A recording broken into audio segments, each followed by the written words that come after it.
Hello guys, in today's video I'm gonna show you how to follow any account on your account on X Switcher easy and quick.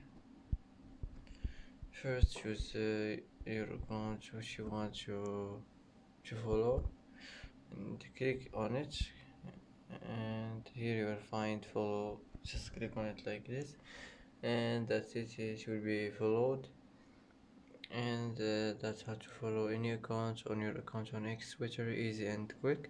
And that's it for today. And that's it for today's video. If you like this video, don't forget to like and don't forget to subscribe.